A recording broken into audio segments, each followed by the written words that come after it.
5장 22절, 23절.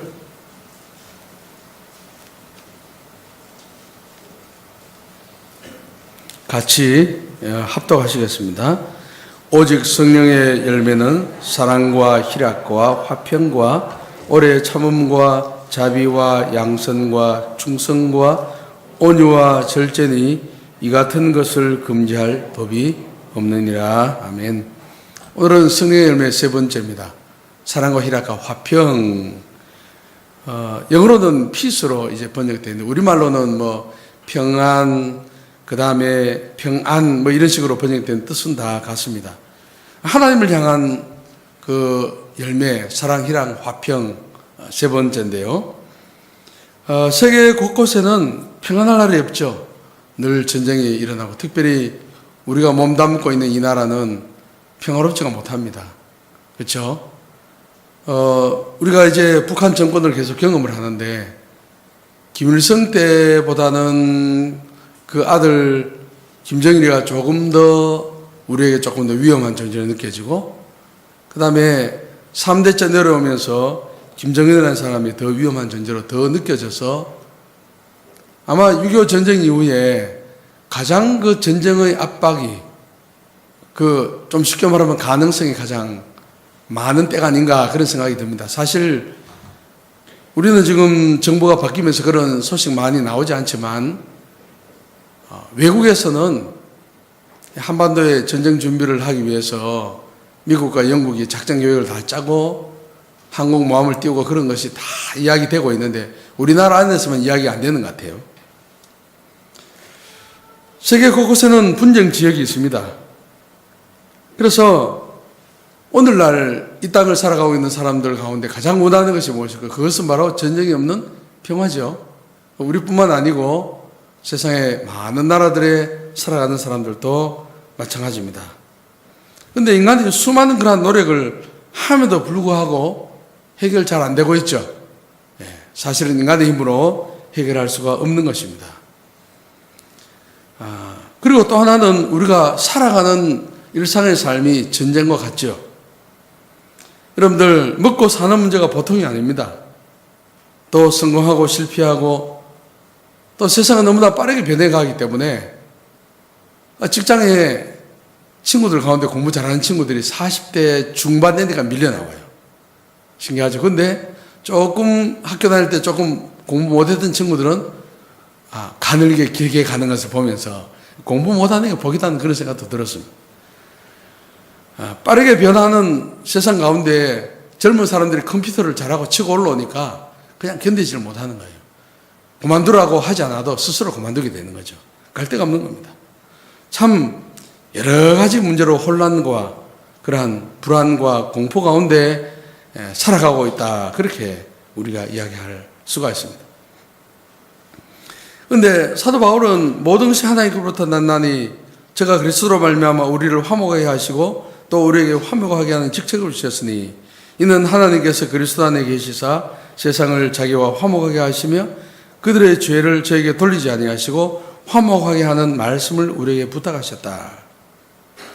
하나님이 화목하게 하시는 그러한 근거가 되는데 예수 그리스도 통해서 화목하게 하셨는데 그 책임과 모든 것들을 우리에게 주신 것이죠. 성령의 열매로서 말하는 그 화평, 평화가 뭔가? 첫째로는 가장 중요한 것은 바로 하나님과의 평화를 말합니다. 아담이 범죄한 이후에 하나님과 인간은 불화의 관계가 됐죠. 원수 관계가 되어서 단절되게 되었습니다. 그래서 하나님은 원수된 것을 화평으로 이끄시기 위해서 독생자 예수 그리스도를 보내셔서 화목 제물로 주셔서 결국은 우리가 하나님과 화목하게 되었죠. 우리가 원수되었을 때 그의 아들의 죽으심으로 말미암아 하나님으로 더불어 화목되었은즉 화목된 자로서도 그의 살으심을 인하여 구원을 얻을 것이라 로마서는 말씀하고 있습니다. 우리가 진정한 화평을 원한다면 제일 먼저 하나님과 우리 사이의 원수관계를 해결하는 그것이 가장 먼저인 줄 우리가 알고 있습니다. 인간은 하나님께서 만드셨기 때문에 하나님 안에 들어오지 않으면 참된 안식이 없는 거죠. 물고기가 물을 떠났다면 아무리 잘난 물고기, 능력이 많은 물고기라도 결국 죽게 되는 거죠. 인간은 하나님의 그늘에 들어오지 않으면 하나님과 화평할 수가 없는 것입니다. 그래서 참된 안식과 평화와 화평은 오직 전능자 하나님께 우리가 돌아감으로 우리의 모든 죄를 자복하고 항복함으로 결국은 우리가 그 평화를 얻을 수가 있는 것입니다. 그런데 우리가 예수를 믿고 난 뒤에 하나님의 성령께서는 우리의 마음에 평안을 주십니다. 새 가족들을 제가 많이 만납니다. 예수를 방금 믿은 사람들에게 묻습니다. 예수 믿고 뭐가 달라졌습니까? 하면은 그들이 하나같이 가장 퍼센트가 많은 거예요. 마음이 평안하다 그래요. 마음이 평안하다. 왜 그렇겠습니까? 하나님께서 예수님을 믿는 우리들에게 성령을 부어주셔서 가장 먼저 우리 마음에 평강을 주신 것이죠. 그거는 내 형편이 바뀌지 않는다 할지라도 내 주위의 환경하고 관계없이 주어지는 평강이죠. 주님께서 주시는 평강은 세상이 주는 것과 같지 않다. 그래서 여러분들 예수 잘 믿는가 못 믿는가를 볼 때 얼굴 보면 대부분 다 표시가 납니다. 그렇죠? 예, 표시가 납니다. 제가 다음 주에 이제 태국 가는데 말 통하지 않는 부족 사람이라 할지라도 그 사람 얼굴을 가만히 보면은 예수를 잘 믿는지 안 믿는지 표시가 납니다.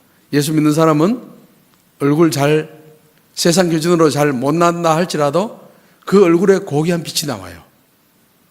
눈이 작든 크든 키가 크든 작든 관계없이 믿지 아니하는 사람과는 다른 어떤 것이 나오는 거예요. 그거 왜 그렇겠어요? 하나님께서 우리에게 성령을 부으셔서 성령께서 주시는 평안함이 우리의 마음에 있기 때문에 내 형편이 어떠하든지 관계없이 그 평안을 누리게 되는 것이죠. 여러분들 우리가 인생을 살아가면서 그저 외적으로 잘되고 건강하고 뭐가 성취되고 하는 그것이 우리 인생을 평안하게 할까요? 그렇지 않죠. 여러분 돈 많은 사람들이 행복할 것 같지만 그렇지 않은 수도 참 많은 것 같아요. 오히려 그것 때문에 더 어려움을 당하는 것을 많이 보지 않습니까? 그래서 하나님을 믿는 가운데 하나님께서만 주실 수 있는 그 평안을 우리가 누릴 때 비로소 우리가 평안하게 되고 행복이 밀려오는 것입니다. 이사야에서 이런 말씀이 있습니다. 주께서 심지가 견고한 자를 평강의 평강으로 지키시니 이는 그가 주를 의뢰함이니라. 그래서 우리는 주께서 주시는 평강을 누리기 위해서 성경에서는 염려하지 말라 그렇게 말씀하고 있죠. 성경에 염려하지 말라는 말씀이 제가 알기로는 365번인가 그래 있대요. 염려하지 말라는 거 다 합하면 그래 되는데 왜 그래 365번 했을까? 1년 365일이죠. 하나님이 날마다 염려하지 말라고 그렇게 하시는지도 모르겠습니다. 이제 염려는 평안과 반대이지 않습니까? 그래서 염려하게 되면은 우리의 영적인 눈이 흐려집니다. 희미해져서 하나님께서 주신 모든 것들이 잘 보이지 않게 됩니다. 그리고 우리 마음이 엉들리죠. 우리가 무거운 돌을 등에 지고 있으면 무거워서 눌리듯이 우리가 염려가 있으면 우리의 마음에 무거운 짐이 눌려져서 기쁨이 싹 달아나 버립니다. 사람들은 말하죠. 어떻게 끊임없는 사건과 문제가 발생하는 세상 가운데 있는데 어떻게 염려하지 않을 수 있느냐. 그런데 그 화평 혹은 평안이라는 것은 문제가 없는 것이 아니고 문제는 그대로 있는데 그 문제 가운데 하나님이 임하시면 평안이 있는 거죠. 그게 참 중요합니다. 우리가 예수를 믿었다 해서 문제가 다 없어지는 게 아니고 문제가 그대로 있는데 바로 하나님이 나와 함께 하심으로 내가 변화를 받기 때문에 그 문제가 아닌 것처럼 느껴지고 보이는 것이죠. 그래서 하나님을 우리의 삶에 모셔드릴 때 우리의 삶은 평안하게 될 수 있습니다. 어떠한 환경 가운데 있다 할지라도 나의 외적인 환경이 변하지 않는다 할지라도 여러분들 우리가 예수 믿고 난 뒤에 나의 경제적인 형편이나 그 다음에는 건강 그 다음에 이렇게 자녀 문제 이런 것들이 하루아침에 확 달라진다고 너무 그렇게 조급하게 생각할 필요 없습니다. 가장 중요한 것은 내 외적인 환경이 전혀 바뀌지 않는다 할지라도 하나님이 나와 함께 하시기 때문에 내 마음이 바뀌는 게 중요해요. 제가 예수를 믿고 난 뒤에 참 하늘의 기쁨이 왔어요. 그게 내 주위의 어떤 환경이 변화받은 것이 아니라 내가 변화를 받으니까 세상이 달리 보이더라고요. 그게 참 중요합니다. 내 문제 가운데도 하나님이 함께 하시면 그 평강이 유지가 되는 것입니다. 우리의 삶은 아주 거친 파도가 넘실대는 그러한 폭풍우와 같지 않습니까? 날마다. 그러나 하나님이 우리와 함께 하시면 그 폭풍우처럼 몰려드는 삶의 모든 세파도 우리를 집어삼키지 못해요. 저는 바다에 있으면서 배를 관찰을 많이 했습니다. 이제 화력발전소가, 당진 화력발전소가 아주 가까이 있었기 때문에 화력발전소 앞으로 지나가는 배들이 있어요. 그래서 이 서해안은 이 바다가 얕기 때문에 이 바닥을 파는 그 시추선이 계속해서 이 모래를 파냅니다. 왜냐하면 한 5만 톤, 6만 톤, 10만 톤 되는 그러한 배가 이 석탄을 싣고 가려고 하면 몇 번 지나가면 그 허물어지기 때문에 또 계속 파내고 하는 그런 거 보면서 어떤 경우에는 배가 수백 미터 되는 것 같아요. 그래서 큰 배가 지나가면 바쁘게 일하는 마누라 보고 여보 저 배 한 보라고 어마어마하게 큰 배를 많이 보았습니다. 여러분들 쪽배가 있어요. 저는 호기심이 좀 많은 사람이에요. 그래서 섬에 있는 사람들 고기를 어떻게 잡는지 평소에 가서 찾아가고 인사하고 먹을 갖다 주고 하면서 당신 고기 잡으러 갈 때 내 한번 데리고 가라고. 그래서 고기를 잡을 때 같이 갑니다. 그러면 여러분들 기계가 막 돌아가면서 그물이 막 내려지고 하는 거 그거 굉장히 위험해요. 그거 걸려가지고 바다에 들어갔다면 죽는 그런 경우도 있는데 그런 쪽배도 타보고 있습니다. 쪽배 타보니까 파도가 조금만 쳐도 전체가 뒤집히는 것 같아요. 집에 도착했습니다. 책상에 성경을 본다고 앉아있는데 두세 시간 지났어요. 그런데도 책이 파도처럼 왔다 갔다 해요. 제가 온몸이 흔들리다 보니까 몇 시간 동안 그렇더라고요. 그런데 큰 배는 그렇지 않아요.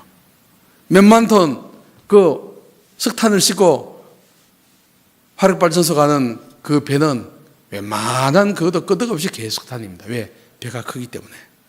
예수 믿는 거 겁니다. 세상 사람들은 쪽배를 타고 있는 거예요.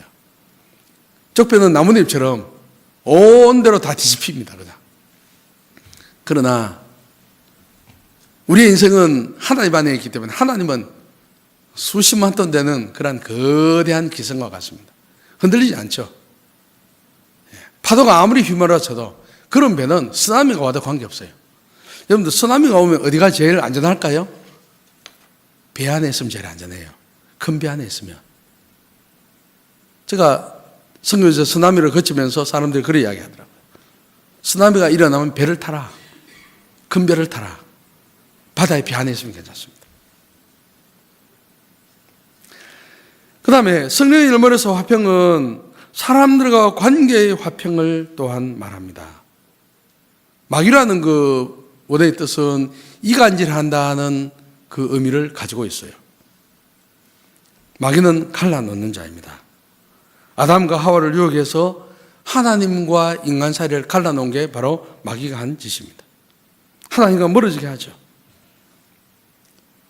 하나님 앞에 죄를 지었으면 부부끼리 얼마나 다투었겠습니까? 싸웠겠습니까? 너가 잘했니? 내가 잘했니? 아담과 하와가 사이를 많이 벌려놨겠죠. 그리고 형이 동생을 죽이고 계속 그런 일이 일어나지 않습니까? 나라와 나라가 인종과 인종이 종족 사이에 갈등이 생기고 온 세상 사람들이 갈등하게 만드는 것이죠. 그런데 성령은 우리 안에 평화와 화평의 일을 행하시는 분입니다. 그런데 교회 안에 어떤 모습이든지 갈라지는 것은 좋지 않습니다. 하나님의 성령이 임하시면 모든 관계에 있어서 모든 영역에 있어서 관계가 하나님이 원래 계획하셨던 디자인하셨던 그 관계로 회복이 되는 역사가 일어납니다. 가정 안에서도 그러한 일이 일어나죠. 고린도서 7장에 보면은 고린도 교회는 어떤 사람들은 그렇게 가르치는 것 같아요. 교회 안에 잘못된 가르침 들어와서 만약에 믿지 아니하는 남편하고 살고 있는 아내가 있으면 이혼해라 그렇게 하는 것 같아요. 그런데 사도 바울은 그렇게 이야기하잖아요. 만일 어떤 형제에게 믿지 아니하는 아내가 있어 남편과 함께 살기를 좋아하거든 그를 버리지 말며, 어떤 여자에게 믿지 아니하는 남편이 있어 아내와 함께 살기를 좋아하거든 그 남편을 버리지 말라, 그렇게 말했습니다. 여러분들, 이단은요 이혼하게 하죠. 우리 다 알지 않습니까? 그러나 성경은 그렇게 이야기하지 않습니다. 가정 안에 평화가 있는 것입니다. 그 다음에 유대인과 이방인 사이에 새로운 관계 회복이 되었습니다. 그건 성경 구절을 맞습니다. 너희는 유대인이나 헬라인이나 종이나 자유인이나 남자 여자 다 그리스도의 안에서 하나다. 또한 성도는 교회 안에서 평안해야 하는데, 평안에 매는 줄로 성령의 하나 되게 하신 것을 힘써 지키라. 여러분들, 왜 그렇게 힘써 지키라 할까요? 잘 안 되니까. 교회 안에 평안해지기가 힘들기 때문에 그렇습니다. 저는 이것을 생각하는 가운데 이런 생각을 하게 됐습니다.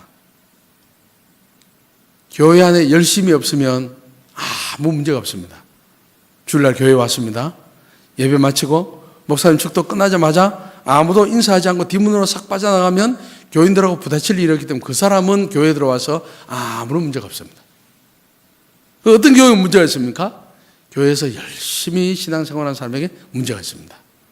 식당 봉사를 열심히 하든지, 전도를 열심히 하든지, 어떤 전도에서 열심히 하든지 하면 사람은 그렇지 않습니까? 앞에서 먼저 나가고 열심히 하다 보면은 잘하고 하니까 그냥 화살이 걸로 막 날아갑니다. 그냥. 예. 그럼 성경에 이런 말씀이 있습니다. 소가 없으면 구유는 깨끗하리니와 소의 힘으로 얻는 것이 많다. 구유를 깨끗하게 하기 위해서 소를 싹 팔아 없애면 그냥 그 마구간은 깨끗하겠지만 먹을 거 없어서 줄줄 굶어서 죽어버리겠죠. 하나님을 섬기는 것도 마찬가지입니다.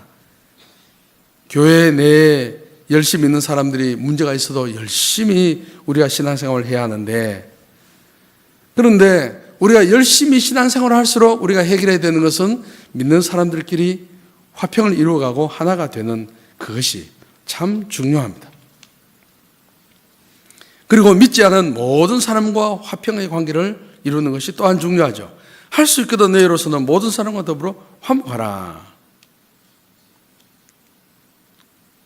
그래서 성경은 이 화평을 적극적으로 추구하고 구하라, 그렇게 말합니다. 악에서 떠나 선을 행하고 화평을 구하며 그것을 따르라. 화평하기 위해서 모든 노력을 다하라는 것입니다. 여기 따르라 하는 것은 사냥꾼이 사냥감을 쫓아가서 잡는 것을 의미하는데요, 내 힘으로 잘 되지 않는다 할지라도 서로가 화평을 이루기 위해서 내 젖먹은 힘까지 다하다가 안 되면 기도하면서 하나님 도와주세요. 내 인격과 내 신앙으로서는 저 사람과 화평할 수 없습니다. 주님 도와주세요 하면서 끝까지 그 문제를 해결하라는 겁니다. 그런데 그거 참 중요합니다. 아이고, 저 인간 안 보면 되지. 김 집사가 저쪽에 앉으면 자기는 저쪽에 딱 앉아가지고 저 기둥 뒤에 딱 숨고 그래 하면 안 됩니다. 여러분들, 천국 가면 만날 건데, 같은 장소에서 만날 건데, 천국 가서 만나면 얼마나 얼굴이 떳떳하겠습니까? 그러니까 우리가 천국 가기 전에 화해를 해야 되는 겁니다. 사냥꾼이 사냥감을 쫓아가서 잡는 그런 형식으로 우리는 악착같이 내 힘으로 안 되는 것도 결국은 화해를 해서 다 풀어야 되는 것입니다. 그러므로 사랑하는 자들아, 너희가 이것을 바라보나니 주 앞에서 점도 없고 흠도 없이 평강 가운데 나타나기를 힘쓰라 라고 말했습니다. 힘쓰라.